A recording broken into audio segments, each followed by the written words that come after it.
নমস্কার,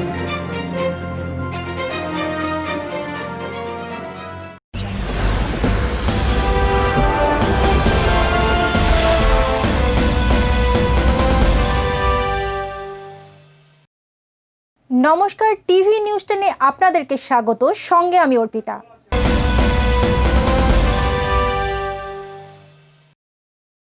জঙ্গলের গাছ কেটে জায়গা দখলের অভিযোগ গ্রামবাসীদের।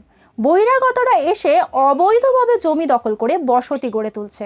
ঠিক এরই প্রতিবাদে বৃহস্পতিবার ঝাড়গ্রাম জেলার সাপধরা অঞ্চলের কার্শিয়ায় রাজ্য সড়ক অবরোধ করল গ্রামবাসীরা। বহিরাগতরা এসে অবৈধভাবে জমি দখল করে বসতি গড়ে তুলছে। এরই প্রতিবাদে বৃহস্পতিবার ঝাড়গ্রাম জেলার সাপধরা অঞ্চলের কার্শিয়ায় রাজ্য সড়ক অবরোধ করল গ্রামবাসীরা। গ্রামবাসীদের অভিযোগ, বহিরাগতরা এসে অবৈধভাবে বন দপ্তরের জমি দখল করে বাড়ি নির্মাণ করছে। জঙ্গলের গাছ কেটে জায়গা দখলের অভিযোগ গ্রামবাসীরা প্রশাসনের কাছে জানিয়ে আসলেও কোনো সুরাহা হয়নি। প্রশাসনকে জানানো সত্ত্বেও কোনো ব্যবস্থা না নেওয়ায় তাদের এই পথ অবরোধ বলে জানান কার্শিয়ার গ্রামবাসীরা। দীর্ঘক্ষণ অবরোধের ফলে ঝাড়গ্রাম থেকে জামবনি যাওয়ার যোগাযোগ বিচ্ছিন্ন হয়ে যায়। ব্যাপক যানজটের সৃষ্টি হয় এলাকা জুড়ে। এপাশে চিচিড়া, বালিডিহা এইসব জায়গা থেকে এসে ফরেস্টের জমিটা দখল করা হচ্ছে। আমরা বারবার প্রশাসন এবং ফরেস্টকে জানিয়েছি এবং ডিওপো সাহেব, এসডিপিও সাহেব, বিডিও সাহেব, ডিএম ম্যাডামকে সবাইকে আমরা মোটামুটি ডেপুটেশন জমা দিয়েছি, অপরন্তু কোনো স্টেপ নেওয়া হয়নি। বলতে গেলে আজকে আমাদের অবরোধটা হচ্ছে আমাদের জঙ্গল নিয়ে। জঙ্গল আমাদের এইখানে জারালাটা, বেনাগাড়িয়া, শ্রীরামপুর নিয়ে আন্দোলন। এই জঙ্গল আমাদের উচ্ছেদ করে বাড়ি বানানো হচ্ছে। বহিরাগত রয়েছে, কে কোথায় বেলপাড়ি থেকে এসছে, কেউ কোথায় গোপীবল্লভপুর থেকে আসছে, কেউ খাতড়ার থেকে আসছে, কেউ সারেঙ্গার থেকে আসছে, বুঝলেন তো। আমাদের স্থানীয় মানুষকে ওইখানে কোনো রকম পাতা আনতে দিতে যাচ্ছে না। একটা যে ঝাঁটি কুড়িয়ে নিয়ে রান্না করবো সেটাও হচ্ছে না। ওই কারণে আমরা এসডিওপো সাহেবকেও দেওয়া আছে, বিটবাবুকেও দেওয়া আছে, রেঞ্জবাবুকেও দেওয়া আছে। হ্যাঁ, আমাদের কোনো মতো কথা শুনছে না, কোনো মতো স্টেপ নিচ্ছে না। ততক্ষণ আমাদের চলবে অবরোধ। কতক্ষণ চলবে? যতক্ষণ না ওরা ছাড়ছে, উঠাচ্ছে ওদেরকে, ততক্ষণ আমাদের ওরা উঠে গেলে আমাদের অবরোধ উঠে যাবে। ওরা যদি ঘর দৌড় উঠিয়ে দেয় তাহলে আমাদের অবরোধ দুটো আমরা উঠিয়ে নেব।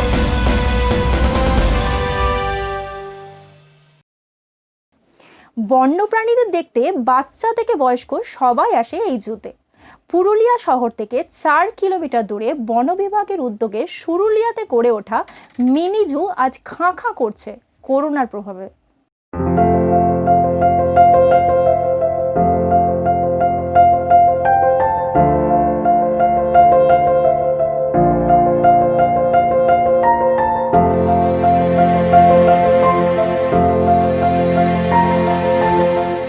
বড়দিনের আগে পর্যটকদের ভিড় হলো না পুরুলিয়ার মিনি জুতে। পুরুলিয়া শহর থেকে প্রায় 4 কিলোমিটার দূরে বন বিভাগের উদ্যোগে সুরুলিয়াতে গড়ে উঠেছে মিনি জু। বছরের অন্যান্য সময় শহর ও অন্যান্য জেলা থেকে এই জুতে মানুষ বেড়াতে আসে। সারা বছর কম বেশি পর্যটকদের ভিড় থাকলেও বড়দিনকে সামনে রেখে ভিড় বাড়তে থাকে। কিন্তু করোনা আবহে হাতে গোনা কয়েকজন পর্যটক দেখা গেল এবছর। খুব ভালো লাগছে, পুরুলিয়া খুব ভালো জায়গা, খুবই সুন্দর জায়গা, এরকম প্রাকৃতিক জায়গা, এরকম প্রাকৃতিক পরিবেশ একটা, মানে কিছুদিনের 2-3 দিনের জন্য এই জায়গাটা সত্যি যাক কথা বলতে গেলে ভিড় কম মনে হয়। হ্যাঁ, এখন ভিড় যেটা কম মনে হলো বটে, হয়তো সেটা কোভিড-19 জন্য হতে পারে। তবে যা খবর পাচ্ছি 25 তারিখের পর থেকে তো হোটেল আর বুক নেই। এটাও বেশ সুন্দর লাগলো, বেশ মিষ্টি, মানে এটা কারো উন্নতি করলে আরো লোককে অ্যাট্রাক্ট করতে পারবে। ভালোই লাগলো বেশ। লোকজন কম দেখে কি এখনো মানে প্রচার হলে মনে আরো বেশি ভালো হতো। প্রচারটা কম মনে হয়, সেরকম লোকজন আসছে। করোনা আবহাওয়ার জন্য হয়তো আসছে না লোক। বন বিভাগের এই জুতে রয়েছে হরিণ, ভাল্লুক, বানর, হনুমান, অজগর, সাপ, পেঁচা, ময়ূর সহ বিভিন্ন প্রজাতির পশু পাখি। বন্য প্রাণীদের দেখতে বাচ্চা থেকে বয়স্ক সবাই আসে এই জুতে। করোনা আবহে গত মার্চ মাস থেকে বন্ধ ছিল এই জু, কিন্তু গত অক্টোবর মাসের 1 তারিখ থেকে দর্শনার্থীদের জন্য ফের চালু করা হয় জু। গত কয়েকদিন পুরুলিয়ার তাপমাত্রা 10 ডিগ্রির নিচে ঘোরাফেরা করছে। গায়ে গরম জামা কাপড় লাগিয়ে বেশ উপভোগ করছে বেড়াতে আসা পর্যটকরা। কিন্তু করোনার প্রভাব থাকায় মোটামুটিভাবে পর্যটক নেই বললেই চলে।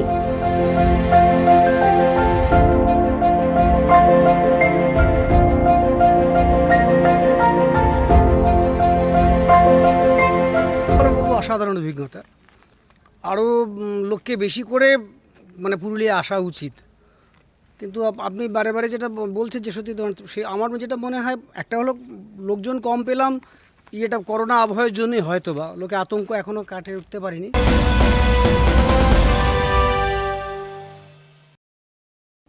নিজেরা বাড়িতে খান রেশনের চাল। দেশের স্বরাষ্ট্রমন্ত্রীর জন্য বিশেষ ব্যবস্থা করেছিলেন এই ভেবে যে মেয়ের উচ্চশিক্ষার সুযোগ হবে, কিন্তু অমিত শাহ কথাই বললেন না। এবার দিদির পদযাত্রায় অংশ নিয়ে তার বিরুদ্ধে প্রতিবাদ জানাবেন বাসুদেব। বাউল শিল্পী বাসুদেব দাসকে ঘিরে রাজনৈতিক তরজা তুঙ্গে রাজ্যের দুই যুযুধান শিবিরে। রবিবার বীরভূম সফরে এসে শান্তিনিকেতনের বাউল শিল্পী বাসুদেব দাসের বাড়িতে কেন্দ্রীয় স্বরাষ্ট্রমন্ত্রী অমিত শাহ। মঙ্গলবার সেই বাউলকে পাশে বসিয়ে সাংবাদিক বৈঠক করেন তৃণমূল বীরভূম জেলা সভাপতি অনুব্রত মণ্ডল। এর সাথে শিল্পীর মেয়ের উচ্চশিক্ষায় আর্থিক সাহায্যের আশ্বাস দেন। তারপর ফেসবুক পোস্টের মাধ্যমে অনুব্রতকে পাল্টা আক্রমণ করে বিজেপি নেতা অনুপম হাজরা। প্রশ্ন ওঠে, কেন্দ্রীয় স্বরাষ্ট্রমন্ত্রী বাসুদেব বাউলের বাড়িতে আসবেন সেটা তিনি কিভাবে জানতে পেরেছিলেন? তার উত্তরে বাসুদেব বাউল বলে, কয়েকজন ছেলে বাইকে এসে তাকে খবর দেয় স্বরাষ্ট্রমন্ত্রী অমিত শাহকে তার বাড়িতে খাওয়াতে হবে। নিজে রেশনের চালের ভাত খেলেও অতিথি অমিত শাহর জন্য মিনিকেট চালের ভাত রান্না করেছিলেন, সঙ্গে ছিল আরও অনেক পদ। শিল্পী ভেবেছিলেন নিজের কষ্টের কথা, অভাব অভিযোগ স্বরাষ্ট্রমন্ত্রীকে শোনাবেন, কিন্তু তার আক্ষেপ খাওয়া দাওয়ার পর কোনো কথাবার্তা না বলেই অমিত শাহ বেরিয়ে যান। ক্ষোভ থেকেই গেল বাউলের মনে।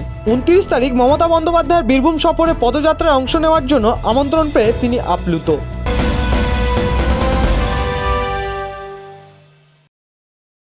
বৃহস্পতিবার রাতে পুলকারে আগুন জ্বালিয়ে দেওয়ার ঘটনা ঘটল দুর্গাপুরে।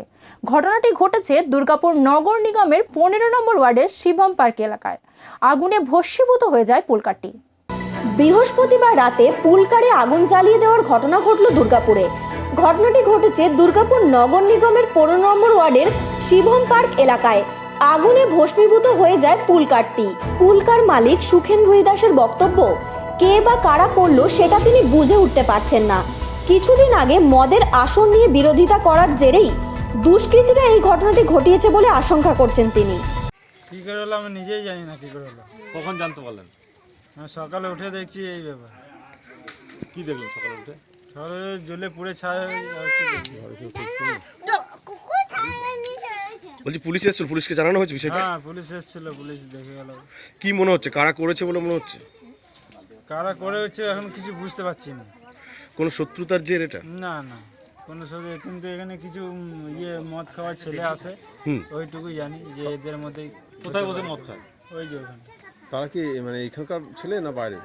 এরা এই পাড়ার নয়, অন্য পাড়ার থেকে আসে। তাদেরকে বারণ করা হয়েছিল কখনো যেখানে খাওয়া যাবে না, মদ খাওয়া যাবে না? বারণ করা হয়েছিল। কি মনে হচ্ছে তারাই তাহলে করতে পারে, এটা অনুমান করা হচ্ছে? হতে পারে, আবার না হতে পারে। কি বলবো, যে এখানে যেন না বসে, আড্ডা যেন না মারে, সেইগুলাই আমি বলছি। এই মদের আড্ডা কি নতুন বসেছে না, অনেক দিন থেকে খাই। বাধা দিয়েছে এর আগে? বাধা দিই নাই, আমাদের কিছু বলি না, বললি বইলে বদমাসি করবে না, কি করবে, কে কি করছে করুক, গাজি দরকার নেই। আমার ছেলেকেও বাধা দিচ্ছি, আমরাও বাধা করি, আমি কিছু বলি না। আমার মধ্যে আমার ছেলেকে থাকতে দিই না, আর আমরাও থাকি না। তা সত্ত্বেও হ্যাঁ, তা সত্ত্বেও এমনি কে করেছে আমরা জানি না। খবর পেয়ে ঘটনাস্থলে পৌঁছায় দুর্গাপুর থানার পুলিশ।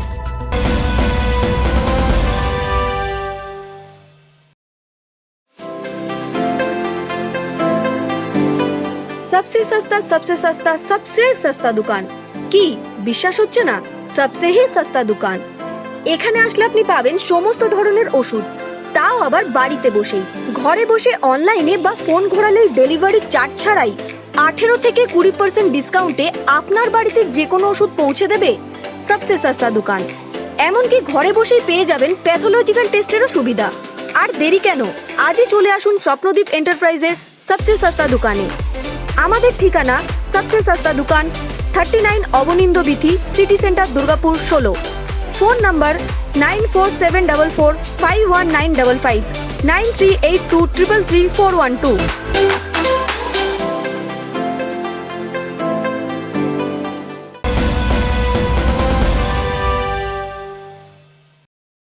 উচ্চ মাধ্যমিক পরীক্ষা পিছিয়ে দেওয়ার সিদ্ধান্ত উচ্চ মাধ্যমিক শিক্ষা পর্ষদের। বৃহস্পতিবার 2021 সালের উচ্চ মাধ্যমিকের পরীক্ষার কর্মসূচি প্রকাশ করলো উচ্চ মাধ্যমিক শিক্ষা পর্ষদ। বেড়ে ওঠা করোনা পরিস্থিতির কথা মাথায় রেখে মাধ্যমিক ও উচ্চ মাধ্যমিক পরীক্ষা পিছিয়ে দেওয়ার সিদ্ধান্ত নিল রাজ্য সরকার। বৃহস্পতিবার উচ্চ মাধ্যমিক পরীক্ষার আগামী বছরের সূচি প্রকাশ করল উচ্চ মাধ্যমিক শিক্ষা সংসদ। 2021 সালের উচ্চ মাধ্যমিকের লিখিত পরীক্ষা শুরু হবে 15ই জুন থেকে, চলবে 30শে জুন অবধি। প্র্যাকটিক্যাল পরীক্ষা হবে 10ই মার্চ থেকে 31শে মার্চ পর্যন্ত।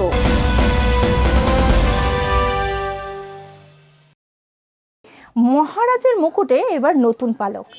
আইসিসি বোর্ড অব ডিরেক্টরদের বোর্ডে ভারতের প্রতিনিধিত্ব করতে চলেছেন সৌরভ গঙ্গোপাধ্যায়।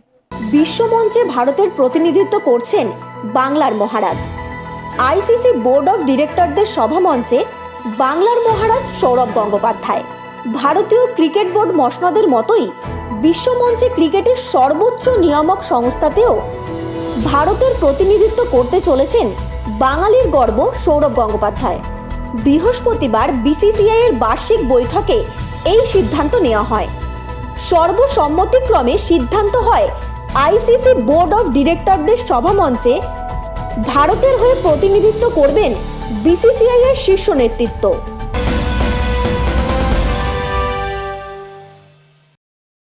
জমি বিতর্কে নোবেলজয়ী অমর্ত্য সেনের পাশে দাঁড়ালেন মুখ্যমন্ত্রী মমতা বন্দ্যোপাধ্যায়।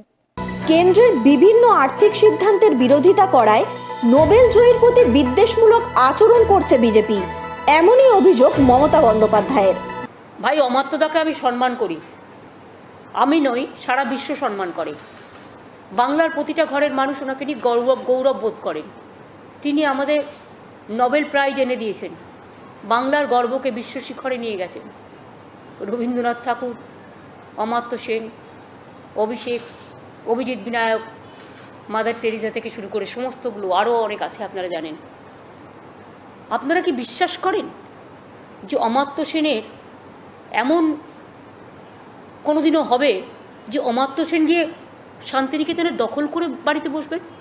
উল্লেখ্য, অমর্ত্য সেনের শান্তিনিকেতনের বাড়ির অংশে বেআইনিভাবে দখল রয়েছে বিশ্বভারতীর জমি, এমনই অভিযোগ আনা হয়েছে তার বিরুদ্ধে।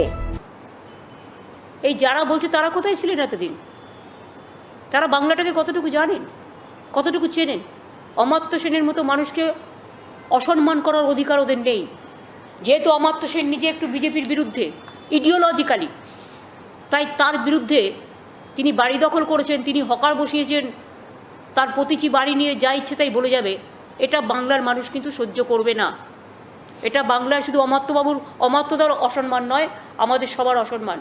আমি ক্ষমা চাইছি বাংলার হয়ে অমর্ত্যদার কাছে, ক্ষমা করবেন অমর্ত্যদা, আপনাদের মতো মানুষকেও এরা সম্মান দিতে জানে না। I am sorry.